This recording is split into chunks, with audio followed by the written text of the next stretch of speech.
dell'arte veneziano, il corpo senza vita di Paolo Andrić, nipote dell'artista Lucio di cui gestiva la casa museo, è stato ripescato a Burano, aveva 57 anni.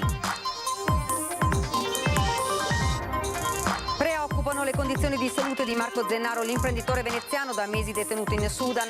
La famiglia lancia un appello al governo italiano: Marco non può più aspettare, aiutatelo a tornare a casa. Domani mattina il ministro dell'Interno Luciana Lamorgese sarà in prefettura a Venezia per partecipare al Comitato Provinciale per l'Ordine e la Sicurezza Pubblica. Un 79enne turista lombardo morto annegato e una bambina di 10 anni in ospedale dopo essere stata salvata dai bagnini, dopo aver rischiato la stessa fine. Mattinata drammatica sul litorale a Bibbione. Senza i mezzi di trasporto e le condizioni necessarie ad evitare assembramenti turisti della costa devono rinunciare alla gita a Venezia, a parlare il sindaco di Cavallino Treporti. Arriva un importante pacchetto di finanziamenti per le manutenzioni nelle isole della laguna di Venezia. Si interverrà per la manutenzione delle rive e marginamenti. Olimpiadi di Tokyo, è arrivato il bronzo per la veneziana Erika Cipressa, che assieme alle sue compagne della squadra femminile di Fioretto ha battuto 45-23 gli Stati Uniti. Buonasera e ben ritrovati dalla redazione di Venezia. Dunque, lo avete sentito, lutto nel mondo dell'arte veneziano. Il corpo senza vita di Paolo Andrić, nipote dell'artista Lucio di cui gestiva la casa museo, è stato ripescato all'altezza dell'imbarcadero di Burano. Aveva 57 anni a lanciare l'allarme in tarda mattinata un pescatore di passaggio. Sul posto sono intervenuti i carabinieri e i vigili del fuoco. Il corpo non aveva segni di violenza. Tutte le ipotesi sono ora al vaglio comunque del medico legale e degli investigatori. E preoccupano le condizioni di salute di Marco Zennaro, l'imprenditore veneziano da mesi detenuto in Sudan. La famiglia lancia un appello al governo italiano: Marco non può più aspettare, aiutatelo a tornare a casa. Sono 4 mesi che l'imprenditore veneziano Marco Zennaro è bloccato in Sudan. La doppia vittoria in 2 cause penali per frode non è bastata a farlo tornare a casa.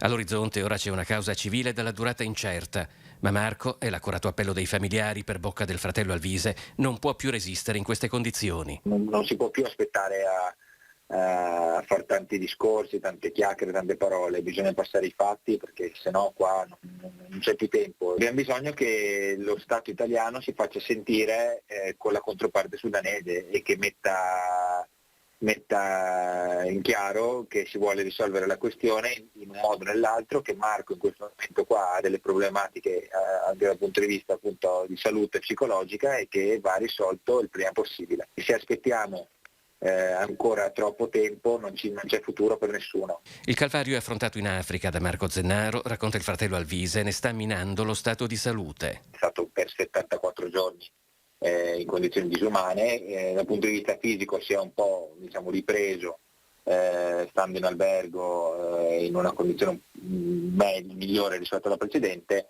Le condizioni psicologiche però sono preoccupanti. Viene seguito da professionista a distanza tramite delle videochiamate e è stato messo nero su bianco che Marco ha bisogno di cura e quindi c'è bisogno che torni il prima possibile a portare avanti queste cure. Al dramma personale di Marco Zennaro, al dramma della sua famiglia, si aggiunge anche quello sociale che l'assenza prolungata dell'imprenditore potrebbe causare all'azienda e ai suoi dipendenti. La mancanza di un imprenditore, di un proprietario di un'impresa a conduzione prettamente familiare è un rischio per l'attività stessa e quindi per 25 dipendenti, per 25 famiglie, per il futuro di 25 famiglie.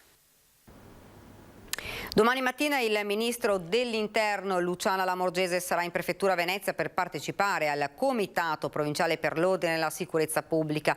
Il comitato è l'organo consultivo dell'attività di coordinamento delle forze di polizia. Oltre al prefetto ne fanno parte tra gli altri il questore, il comandante provinciale dei carabinieri, il comandante del gruppo Guardia di Finanza e il sindaco. Il comitato è stato convocato per le 10 di domani mattina. Nelle stesse ore in campo San Geremia è prevista una manifestazione contro il Green Pass, prologo di quanto andrà in scena sabato pomeriggio in numerose piazze del Veneto.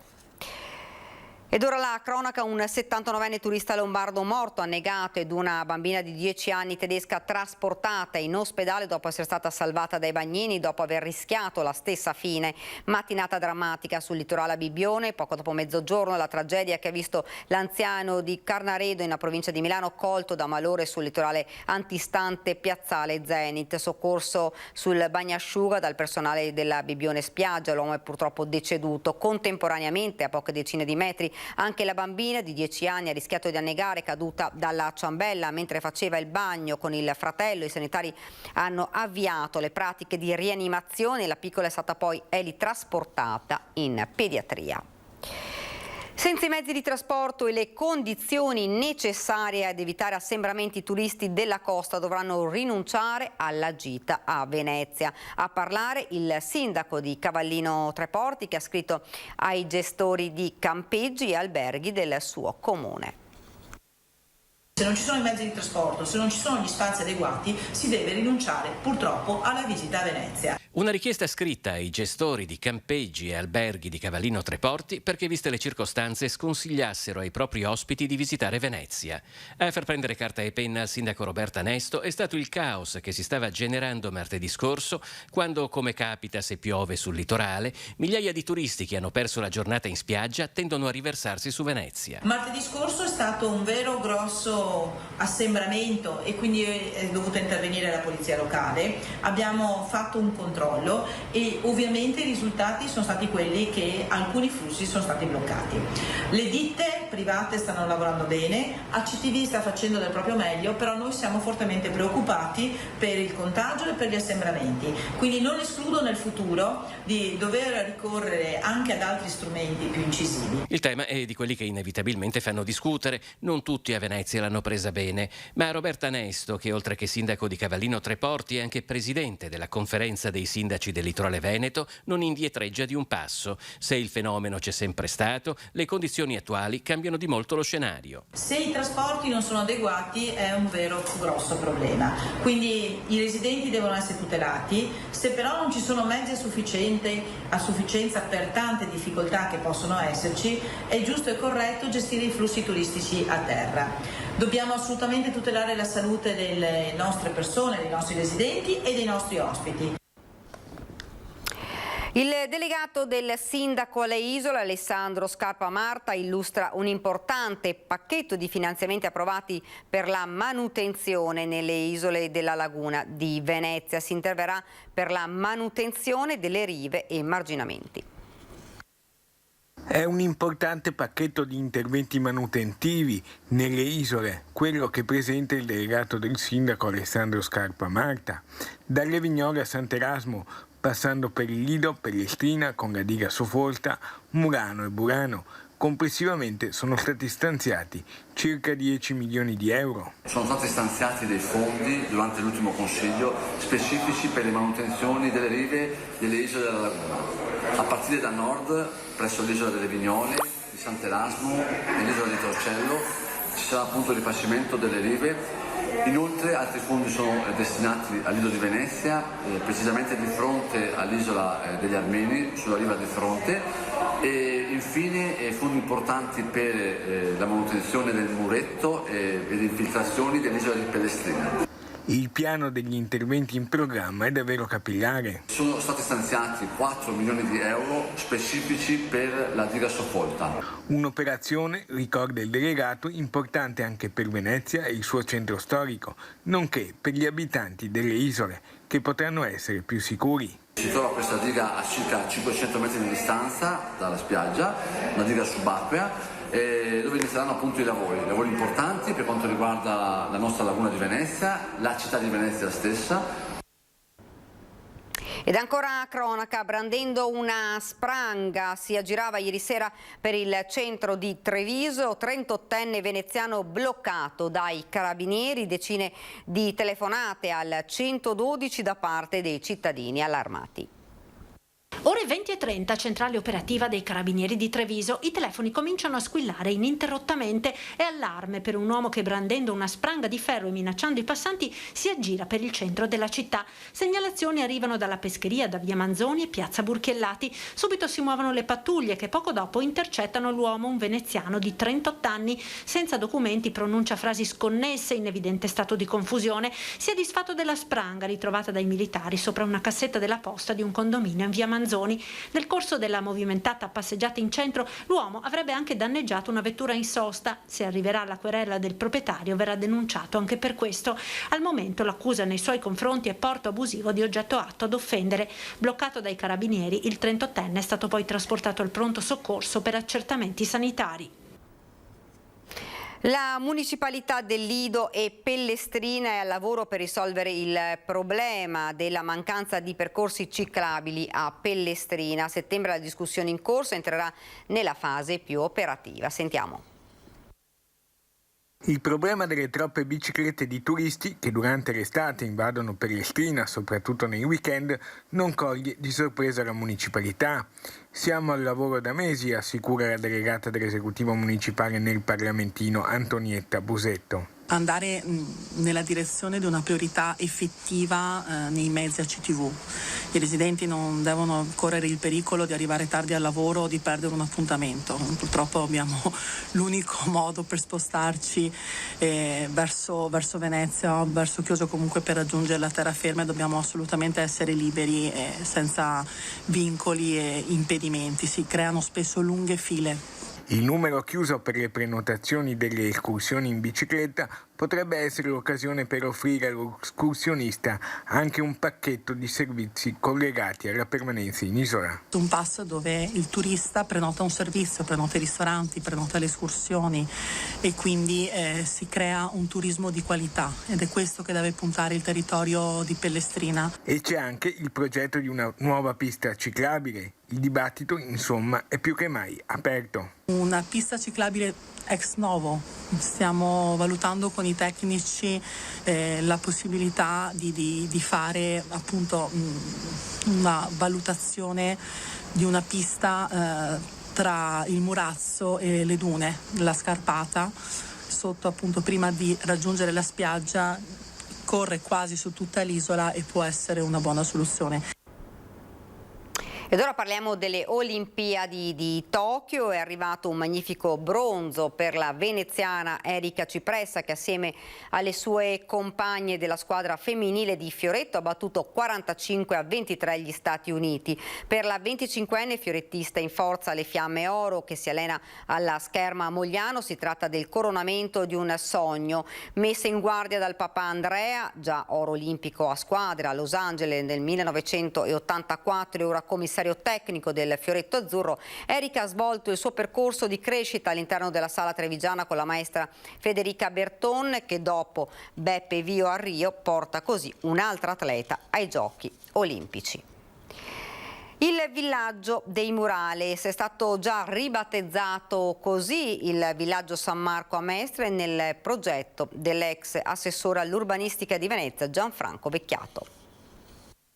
Il villaggio dei Murales ancora non ci sono, ma la sua mente creativa e fervente già li vede, e questa è la ragione per la quale l'ex assessore all'urbanistica di Venezia l'ha ribattezzato così, secondo il suo progetto già proposto a Cafarsetti, villaggio nelle cui corti femminili è facile imbattersi in una delle tante preziose, perché storiche, vere da pozzo. Non è un'autentica vera da pozzo, è una coppia, diciamo così, un'invenzione che però si inserisce all'interno del pensiero con cui fu progettata questa corte. Il villaggio San Marco fu concepito sin dal 1946 dagli architetti Luigi Piccinato e Giuseppe Stamonà, basandosi, attraverso statistiche e sondaggi, sulle esigenze degli operai di Marghera. Il principio era quello di creare un quartiere in cui potessero convergere e integrarsi famiglie con origini ed estrazioni differenti. Una sorta di chiocciola.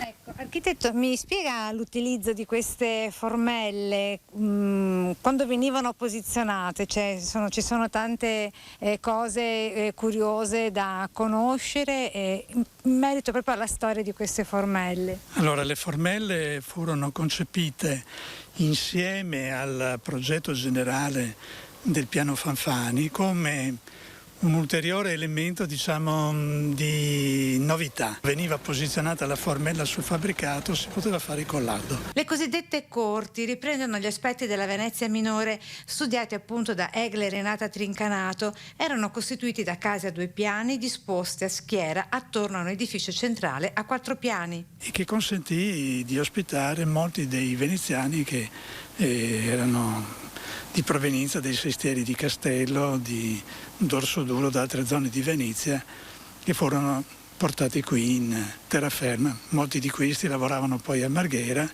ed è uno dei motivi ispiratori dei murales, che sono legati solo ai nomi delle corti goldoniane, delle corti veneziane, ma anche al lavoro della zona industriale di Marghera, le fabbriche.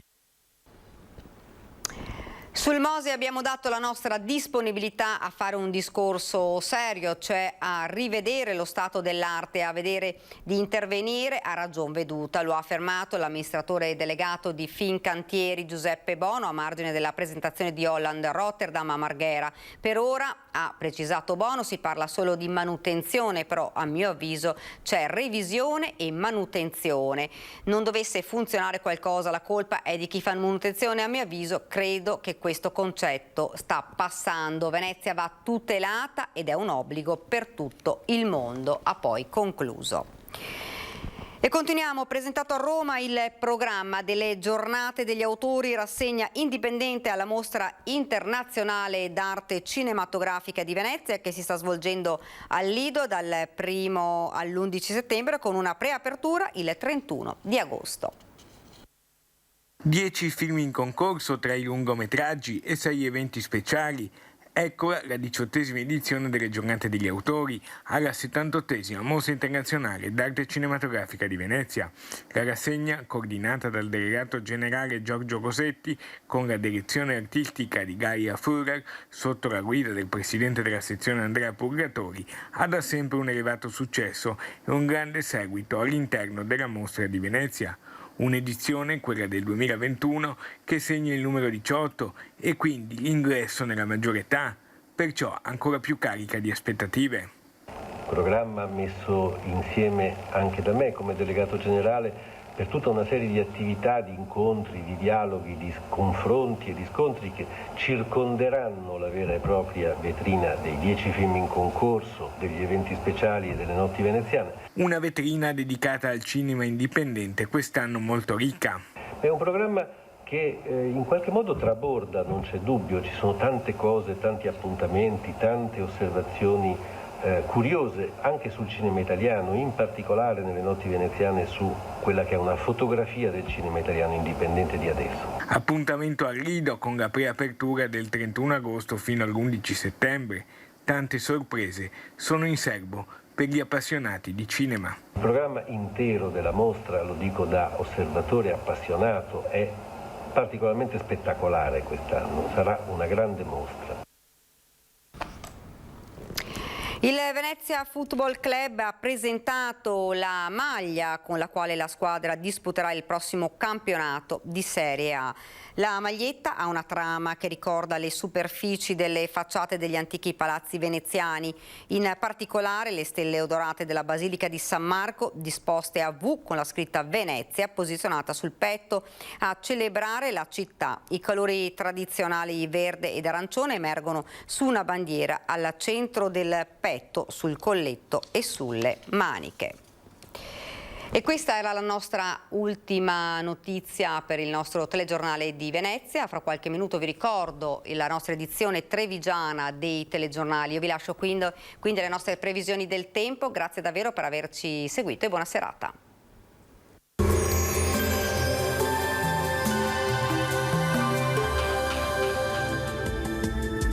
Ben ritrovati al meteo. L'anticiclone africano si rinforza sull'Italia, determinando una giornata soleggiata sul nostro territorio, ma anche calda. Vediamo insieme la previsione per venerdì 30 luglio. Sul Veneto, dopo la sfuriata di maltempo che ha causato danni e disagi in numerose zone, l'alta pressione ci regala un tempo più asciutto e stabile, con tanto sole ovunque.